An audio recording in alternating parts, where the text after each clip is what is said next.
Yeah? How's the sound now? Better. Well, they're very close. Yeah, it's almost in my mouth. Eating the mic. All right. Well, welcome everyone here today. An incredible turnout for Gwen, who has an incredible life. If you're here, she touched your life. If you knew her, you loved her. If you knew her, she loved you. I'm so glad that I had her in my life. The time came too soon, but that's what happened. So the people here are from all different parts of the life. The families here, of course. Their book group, their spinning group, their Rotarian friends, people she met through FKSW, through our farm. And I'm hoping that we're only planning a short program, about 30 minutes. And as it's a celebration of her life, we'd like to walk you through our life. I'm just going to give a brief introduction and then let Nate and Amanda, her children, speak. And then we have Geneva Ralph, who is a dear friend and a colleague in her years of teaching at the university. And then we'll have Kathy Poole, who actually introduced us to Rotary and international service through Rotary and our nonprofit Friends of Kenya Schools in Malawi. So anyway, early days. All of you may not know that Gwen had deep roots in Hawaii. Her grandparents moved to Hawaii 115 years ago, took the boat to Hilo. They actually met on the boat to Hilo to be teachers at the Hilo boarding school, and later at Lahaina Luna on Maui. And then they raised their kids in Manoa Valley on Oahu. During World War II, the family rented out a room to a young serviceman from Chicago. And that was Earl Gorris, who fell in love with one of the sisters, Bee, and they married. And after the war, I think he talked her into moving back to Chicago. That wasn't a great idea. Gwen was born in Chicago, but by the time I think she was 2, I think Bee had had enough and moved the family back to Oahu, where Gwen and her brother and her 2 sisters grew up. In school, Gwen attended St. Andrew's Priory in Honolulu. Her dad was in advertising, drove from the windward side over to Honolulu every day for work. So he'd give Gwen a ride and drop her off at school and then pick her up after school.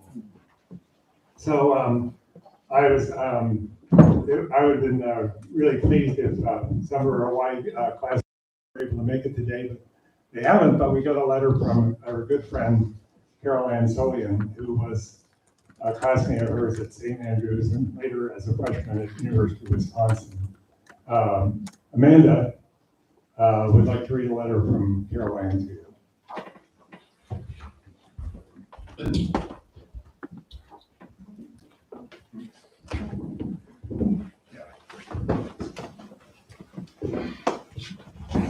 I'm Amanda. Please forgive me if I struggle with this. Dear Gwen,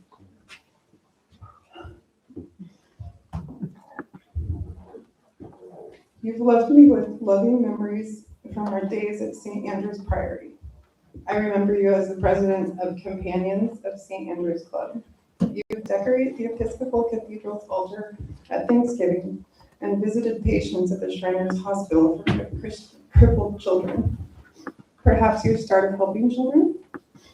I remember being on student council with you, spitballing in the back of history class, cardboarding downhill, cardboarding, or at the beach party with the boys from the Kamehameha School. And then we graduated, the class of '66, and off we went to college on the mainland, the the University of Wisconsin. We were 18-year-old kids from Hawaii, naive freshmen beginning our adventure into adulthood. We were not prepared for our days on a campus with 35,000 students, the chaos of registration day, and our Wisconsin-born dorm mates at the Whitty Hall. With the first snowfall, the girls from Hawaii were dragged outside to taste the snowflake and experience the start of a winter wonderland. We had no idea what cold could be. I am humbled when I say we called each other Tita, Hawaiian for sister, the meaning encompassing multiple levels for family and friend.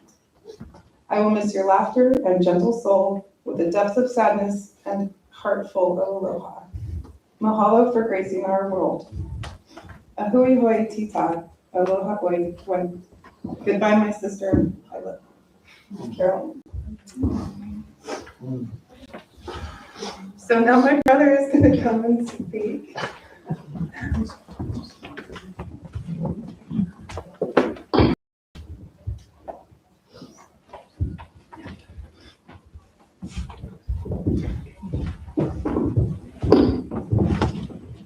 You all look really funny naked.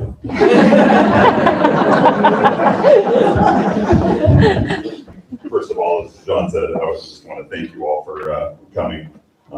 Just the number of you that are here is a testament to the human that my mom was. Touched. Our beloved mother. Her passing came way too soon, and it was truly shocking and heartbreaking. She was a really young, 76 years old, and she had just recently passed a cognitive functioning test with flying colors, and so that was a concern of ours. And after that, we were also relieved and thought, we don't have to worry about her. Put another thought into it. It's just a cruel twist of fate that she was taken for another reason and far too soon. John already gave you a little bit of background, so I'm just going to run through this real quick. Our mom was born in Chicago, as he said. She was raised in Hawaii. She met my dad at the University of Wisconsin, in Madison, and they got married shortly after graduation. Dad, where are you, by the way? Is that here? All right. I'll embarrass him later. I was born in 1972, though I was led to believe for many years that I was actually found in a cardboard box out in front of a Rose Hours grocery store. My mom actually didn't think that was too funny. I was afraid it was going to scar me, but my sister came along 2 years later in 74. My mom has 4 grandkids and no great-grandchildren, thankfully. I'm way too young to be a grandma. Our mom was so caring, nurturing, compassionate, and her love for my sister and I was ever present. She had rules for us when we were growing up, but they were fairly loose. She allowed us to experience life, I think, a little more freely than a lot of kids, and that was empowering. And for me anyway, I didn't want to ruin the privilege of not having a lot of rules, and so it taught me to be sorry, I can't think of it. Responsibly irresponsible. My sister may have pushed the boundaries a little bit more than I did. I was a good kid. My mom really liked or disliked disciplining us. So our punishments were often not that severe, but they're always clear on what her expectations were and stance on things, and knew not to do that again, usually. I remember a time when Mom was mad at me because I'd done something not so nice to my sister. Don't remember what it was. And she told me to go to my room And I looked at her and I said, no. She looked at me and turned around and walked away. And I remember that because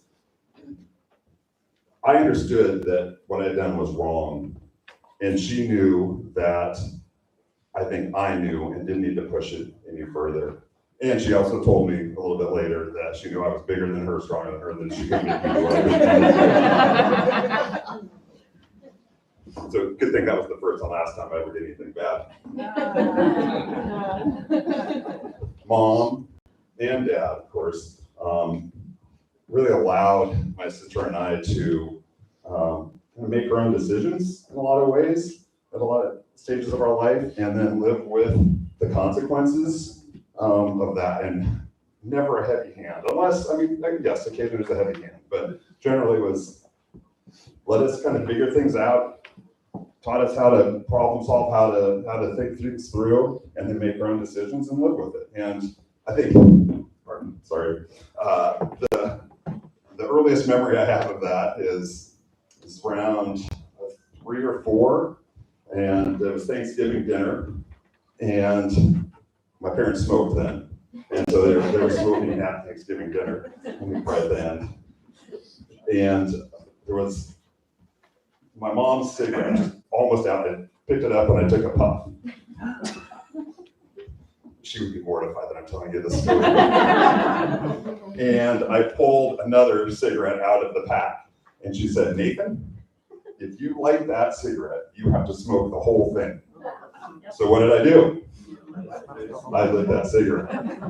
And I remember taking one puff on it and feeling so nauseously sick. Went to the bathroom, looked at myself in the mirror. I still remember it so well. I was just green. Thankfully, I didn't ever throw up, but I did learn my lesson, and I've never, ever, ever even thought about wanting to smoke a cigarette. It was such a good lesson for me, I thought about making my kids do that. But I said,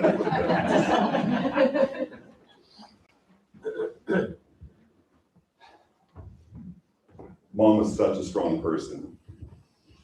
She was independent. After she and my dad got divorced, she had the house, and it was an old house and needed a lot of work. She chose to take on a lot of the major projects that needed to be done, replace the bathroom, amongst other things. And she did that because she didn't want to depend on other people. Money was a little tight, so that helped too, but she just really wanted to be able to do things on her own. She always stayed true to herself. She didn't do things just for appearances, and she always did what she believed was the right thing to do. She was so curious, always seeking to learn from others. I'm sure many of you in this room have had conversations with her just about learning your experience, learning from you. She didn't like not knowing things, and oftentimes would give Google a strong workout. She loved adventure, part of her curiosity. Traveled the world over, preferring oftentimes lesser known and less popular locations and places, because she wanted to seek a true, authentic experience. Among the places she went, Turkey, Kyrgyzstan, I pronounced that wrong, China, Japan, Rwanda, Italy, Spain, England, Guatemala, Honduras, Mexico, New Zealand, and not so many years ago, and went trekking in the Atlas Mountains and the Sahara Desert. How old were you guys? 70-something then, I think? Everybody on that trip was over 70 years old. Yeah, amazing, amazing. And she survived an attack from a vicious dog. Truly. And she was constantly looking for self-improvement. She saw a counselor regularly to work on herself. She took writing classes recently so that she could do a better job with the newsletters. And she knew a few languages. She knew Spanish, she knew Swahili, and Pidgin.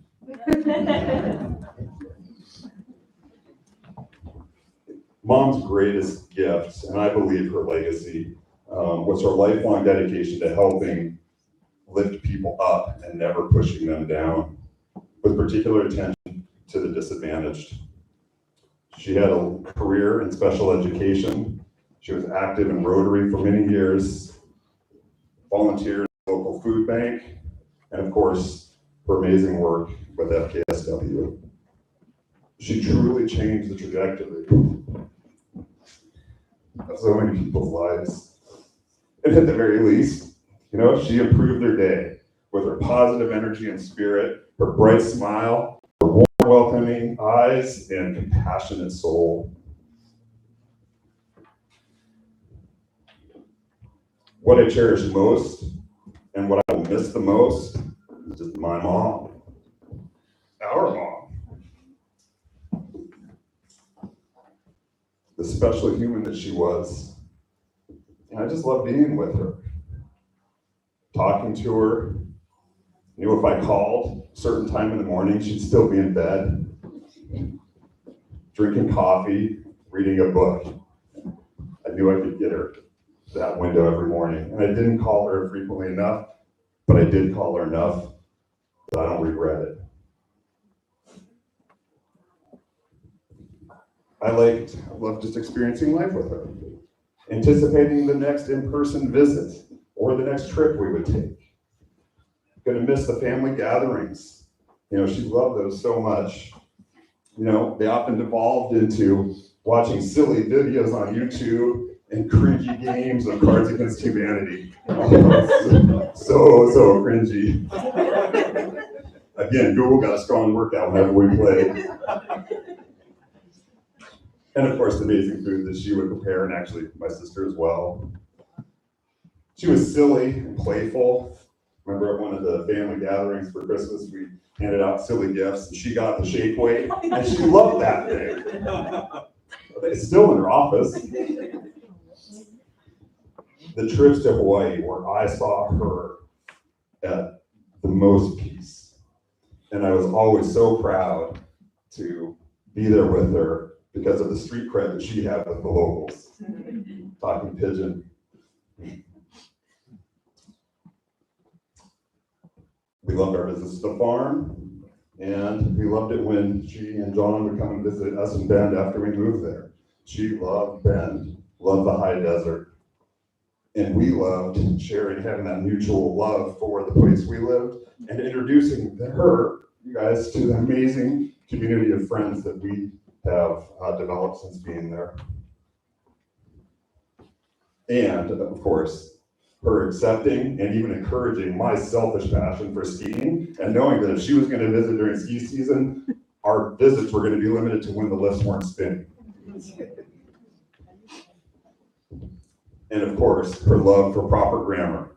I'm sure she's critiquing my speech right now. And despite her best efforts, I still don't know when to use lay versus lie.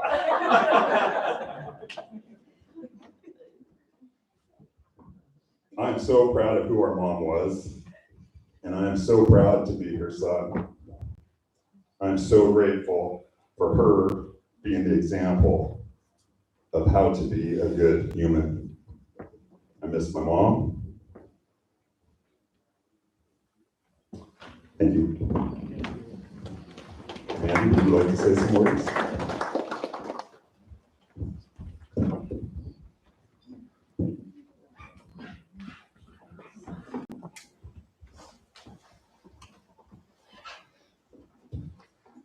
I often say that I've been my mother's greatest challenge. Maybe that's true and maybe it isn't, but I do know that I challenged her in ways that she never dreamed of. I was what we politely refer to as a spirited child. Prone to temper tantrums and uncontrollable outbursts at any given moment. One time in particular, I remember aggressively flailing my giant stuffed polar bear Nanook through the air while he simultaneously was smashing my ceramic unicorn, sunshine, and rainbow wind chime that hung sweetly over my head into bits. I don't know what I was unhappy about. I was probably just pissed that it was bedtime. The next morning, Mom collected all the pieces she could find, glued the sunshines, rainbows, and unicorns back together the best she could, and hung them back up over my bed.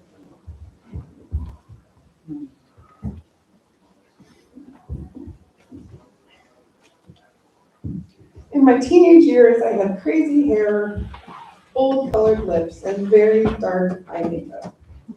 I wore mostly black, and my outfits of choice oftentimes included very torn articles of clothing that I sourced from the local Goodwill. Needless to say, Mom was not on board with any of this. She would often hide her least favorite items of my clothing when she discovered them in the laundry. Of course, I would find them, sneak them into my bag, and be ready for a quick outfit change as soon as she dropped me off at school in the morning. Only once did I forget to change back before arriving home from school, and she pretended not to notice. She didn't love being seen with me in public, but she would still take me places. She would also do her best to walk as far ahead of me as possible. How did I respond to that? Well, of course, I would follow as close behind her as I could get away with, while pointing and yelling, "That's my mom." And needless to say, Mom was not on board with that either. When I was 13, the violin, which I had been playing for years, ceased to be cool enough for my image. Mom knew I had a passion for music and needed that as an outlet, so she signed me up to play the marimbas with her friend Maggie Donahue. The lessons were in the old Newberry building downtown, which felt super cool to me at the time. Maggie was wonderful, and I felt like I had finally found my place. That made sense to me. I was having so much fun learning to play, Mom decided to learn how to play too. Through marimbas, we found a new way to connect with each other, and we even built our own marimba together. We became members of the band Cudana, and we played with the band for many years. We even traveled to Seattle in a big giant school bus that was painted like a forest of trees to the Folklife and Bumbershoot festivals, where we played for crowds of over 4,000 people. If you know my mom or I at all, you can understand how that was intensely terrifying for both of us. The rush we felt when it was over, and we knew that we just did that, and that we did that together, was something we could never forget, and that bonded us even closer. Over the years, I have grown. I've had my own kids. I also have come to realize that I am more like my mother than I ever knew. We had beautiful times of great togetherness, and also times of great separation, but we have always shared a deep love for each other. We didn't always see eye to eye, but we always did the best that we could and taught each other many beautiful lessons in life. I can't believe that you're gone, Mama, and I love you for always.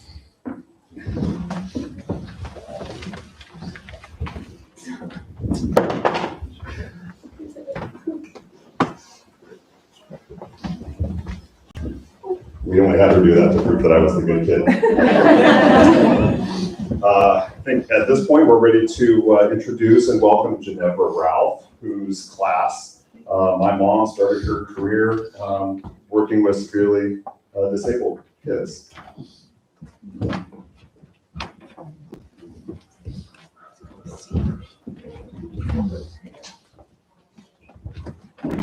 What a privilege.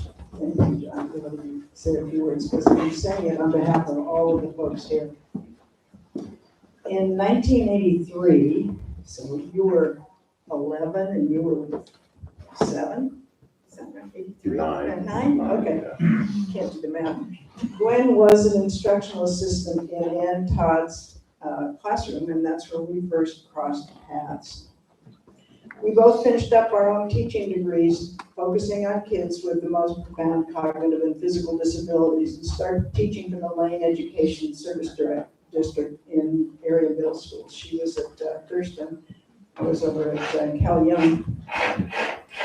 We quickly were recruited by Professor Diane Ferguson, who's here, and a whole bunch of our work group is here and staff, and so it's a tribute to Gwen that we are all still so deeply caring for her, I think. But anyway, we were recruited by Diane into a professional work group. She was new to the U of L College of Education, and this collaborative work group was designed to research, study, and test better ways of understanding and including our really fairly complicated youngsters into the everyday life of school and society. We all really hated it when people said, "Oh, you're in special ed. You're such a dear. You must be a saint. You're so patient." That's the one I couldn't stand. We weren't patient in the least, especially with systemic inequities and restrictive educational policies and procedures. But we did share a wacky sense of humor that truly loved and appreciated the diversity of perspectives that our students and their families have on the world. And we so much loved working together on problems and coming up with creative solutions together that none of us could have done by ourselves. So you notice that I say we a lot when it comes to Gwen. Things were never, ever about her. She was a quintessential collaborator, and she made things happen by working with people around her to make them better thinkers and practitioners. Forward to 1992, when we were all then working at the university with Diane, Gwen was then part of the founding board of a little weekend music festival called Oregon Festival of American Music, OFAM as we call it, and it's now grown into the Shedd Institute, and that OFAM still continues. So we will take just a little credit for helping to fill a missing piece in Gwen's collaborative network at the time, when after a particularly fun festival that focused on Louisiana music and rife with Cajun and Zydeco musicians from Lafayette and other places, she started to attend weekly Zydeco dance lessons. And there she met this lanky, handsome sheep farmer from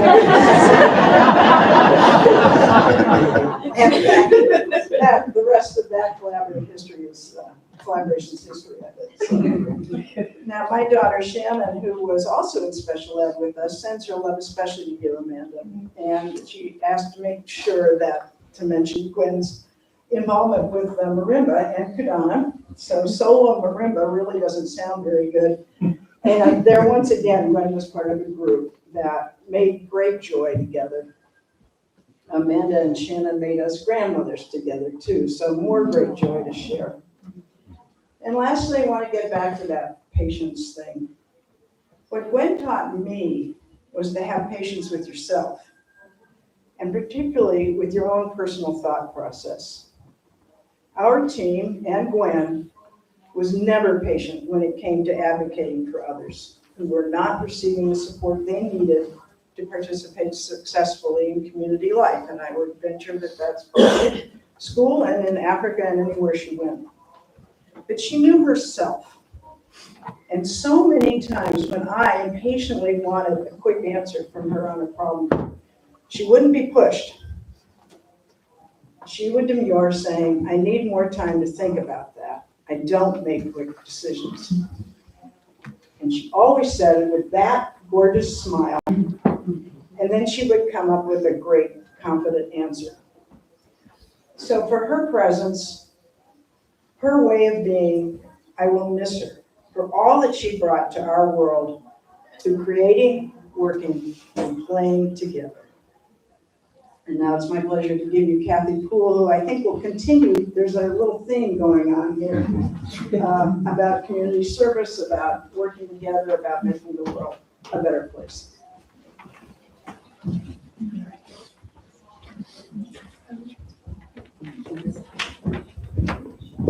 It is indeed a privilege to be here and to share some thoughts about Gwen.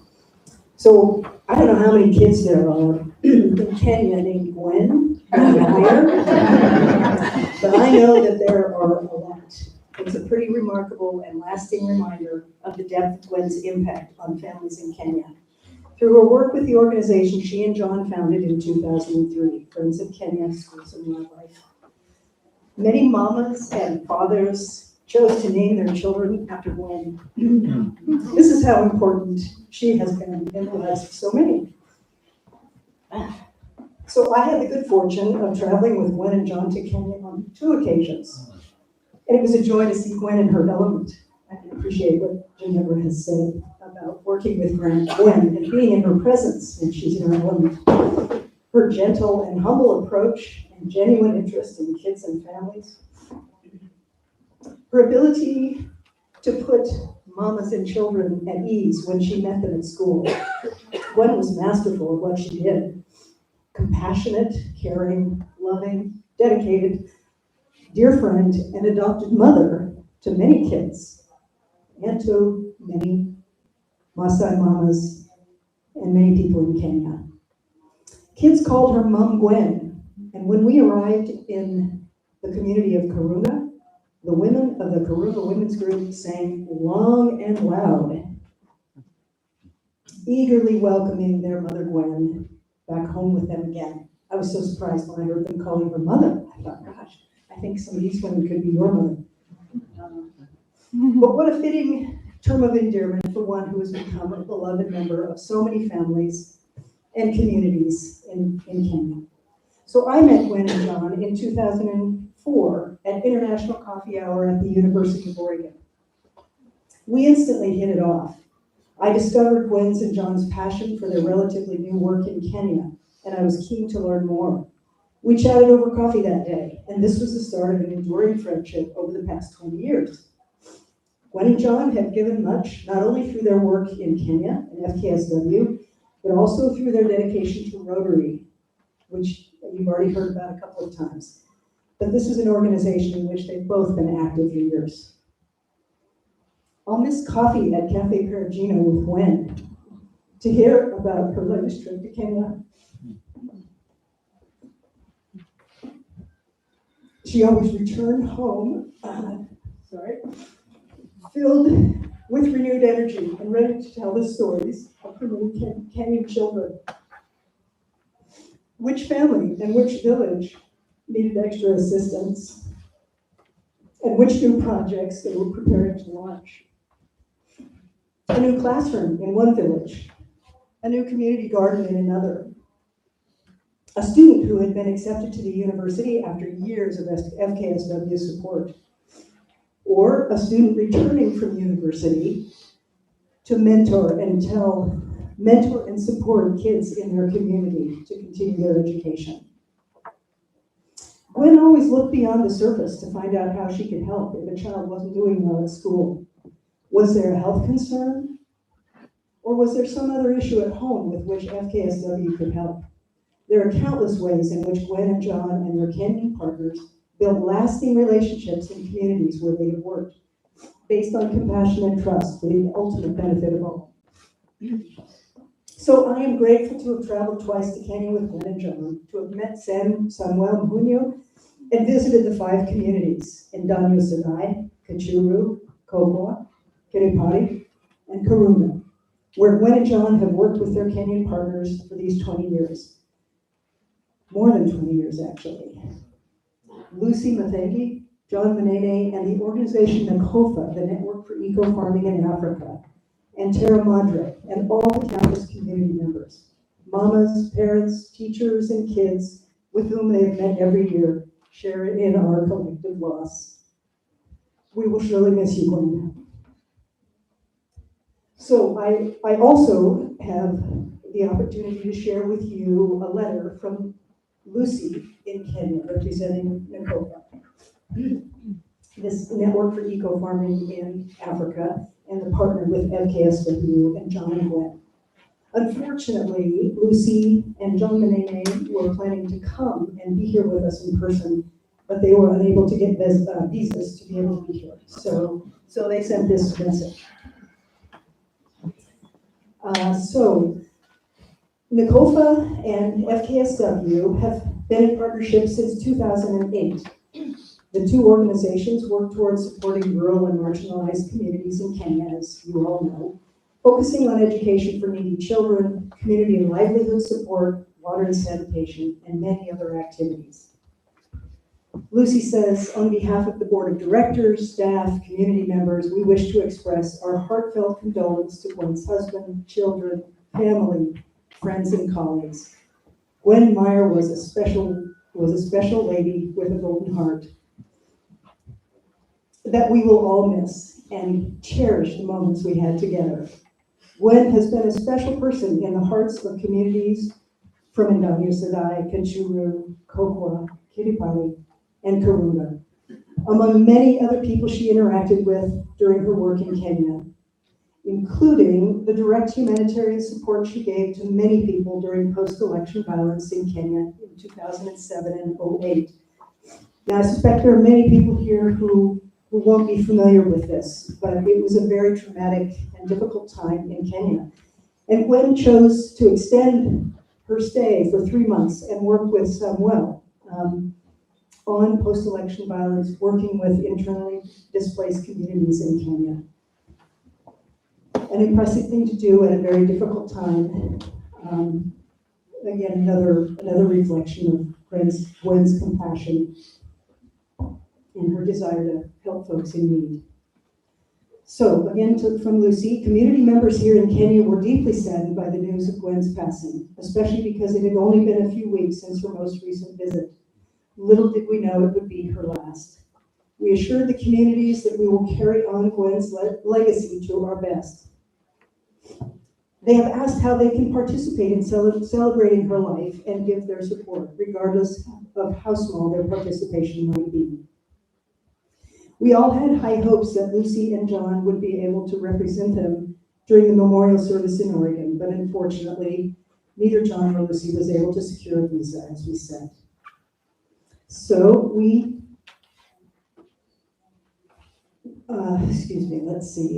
yes, we wish to be here to celebrate Gwen's beautiful life in the United States with all of you. Gwen has left big shoes for us to fill, but we promise to do our best in carrying on her legacy to the next level. She touched and transformed lives of many people in Kenya, and she will forever remain in our hearts. We have received messages of condolence from many people. On behalf of all of them, I would like to share the following message from one of the FKSW beneficiaries, Sammy Letupuru, who received a secondary school scholarship and is currently in university, still receiving a scholarship. This is from Sammy. I am deeply saddened to hear about the passing of Mom Gwen. Her kindness and generosity have left an indelible mark on Kokwa community and beyond. Mom Gwen was not just a figure in our lives. She was a beacon of hope for many children who were able to access education because of her unwavering support. Let's see. Okay. Thank you. Let's see here. Okay, I'm losing my place here. Okay, because Gwen, as we know, was a beacon of hope and for many children who were able to access education because of that support. By paying school fees, she opened doors to opportunities that would have otherwise remained closed for so many of us. Her contributions extended far beyond financial assistance. She embodied the spirit of community service and compassion. Mom Gwen's efforts in uplifting the Kokwa community will be remembered fondly by all who had the privilege of knowing her. She inspired others to give back and showed us all the profound impact that one individual can have on countless lives. During this difficult time, may we all find comfort in the memories we shared with her and continue her legacy of kindness and generosity. My heartfelt condolences go to her family, friends, the Kofa community, and everyone who was touched by her remarkable life. Thank you.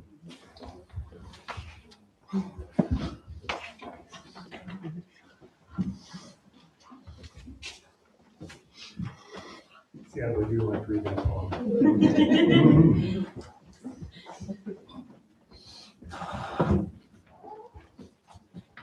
Hi, I'm Sam, I'm Gwen's granddaughter. I was asked to read this poem very recently, so bear with me for this.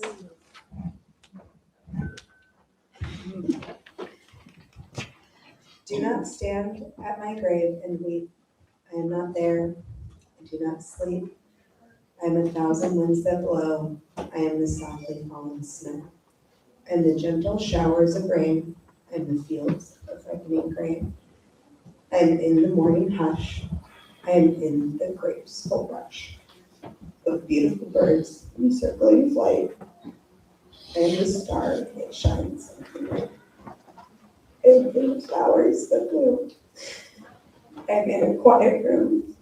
I am in the birds that sing. I am in each lovely thing. Do not stand at my grave and cry. I am not there. I did not die.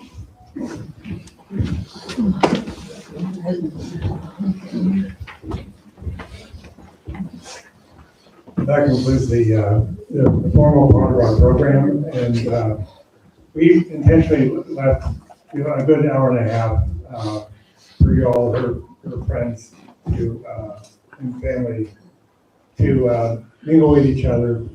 Please meet somebody new. Share your story of Gwen and theirs. We've got we got a little carried away with the food. I thought we were just going to have snacks and what can I say? It's snowballs. So anyway, there's a tremendous amount of really great food out there that I hope you all agree.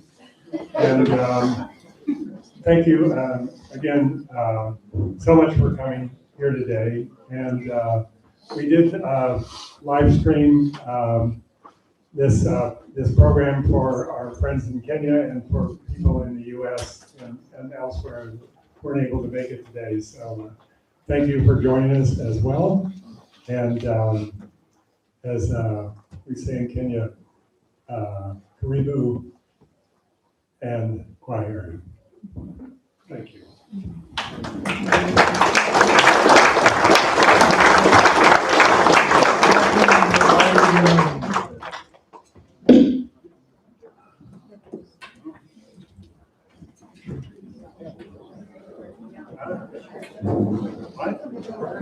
Of course.